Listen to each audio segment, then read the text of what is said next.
Well, it feels fantastic to have won the award. And it also feels wonderful to have been in the context of not just people from other fields, but people from other parts of the world, to feel the communality of the vision of the whole prize.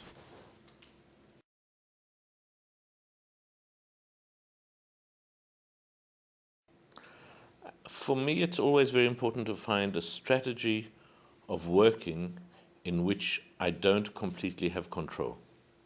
It's about constructively losing control, not knowing what I'm doing. It's always in that gap that something new will emerge, rather than if I think I know what I should be doing.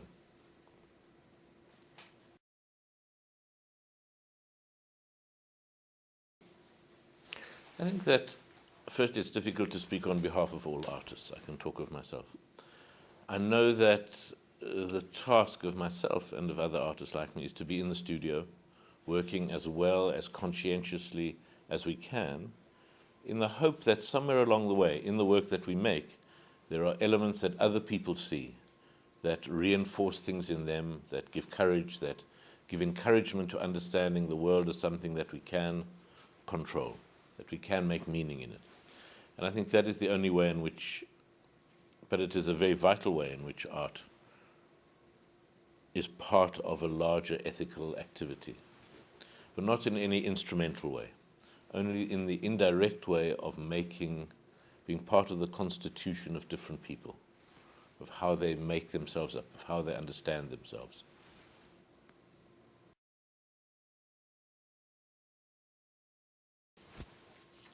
Most of the things that I've done which have been seen as successful, been seen as interesting, have been things which have happened at the edge of what I thought I was doing.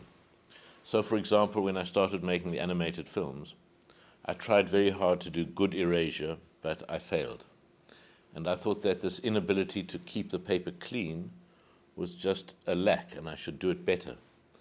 And other people looking at the film, not me, other people looking at the film, said in fact they found the traces of the previous history of images the most interesting part of the films.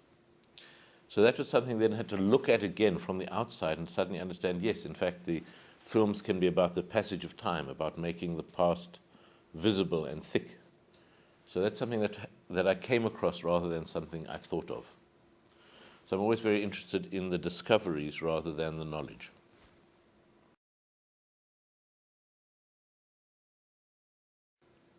It's very difficult to pinpoint at which point that became clear, but I think if you're working in animation, you're always working in a field of process rather than fact, of provisionality, of an image that is at one point and can become something else in the next frame or over the next frame. So the nature of change is something that is essential to the process. And in using drawing as a metaphor, very often through the process of making these changes and doing these changes, one arrives at a clear drawing. So that the shift and change and changing from one thing to its opposite to a different thing is not a mistake. It's not as if you're doing something to correct the drawing. You're following a process through, and at the end you very often arrive at a clarity which is not there at the beginning. So it's the understanding comes through the physical activity of making drawings.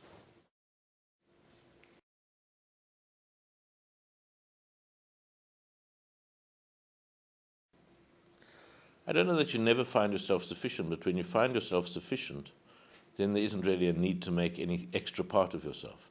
There isn't a need to leave some other trace of yourself. I think one would say of all artists, of all people who make objects or have to leave something behind, whether it's a book, a poem, a song, part of it must have to do, as far as I can understand, must have to do with a need to see yourself in something outside of yourself. That is not just a decoration, it's not just something which you choose to do or don't do. It has to in some way stand in for some part of you that you can't sense in yourself.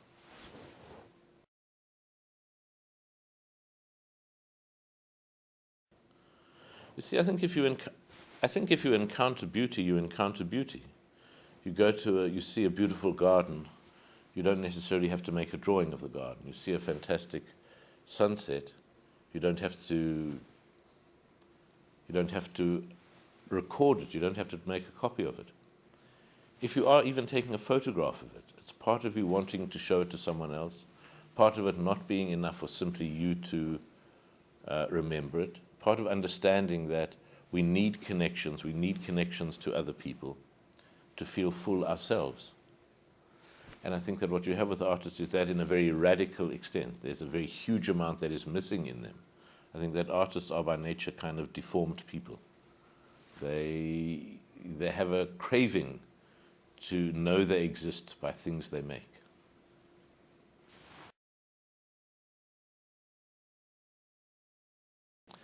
My plans for the future are always to try to get back to the studio. In the sense the studio is it's not just a workplace, it's also very much a place of gathering who I am. And it's done through the mixture of objects that are in the studio, through the activities of drawing, through the looking of other pieces that are sitting around the walls. It's very much, I start to feel not complete, but certainly centered and at rest, at peace in the studio.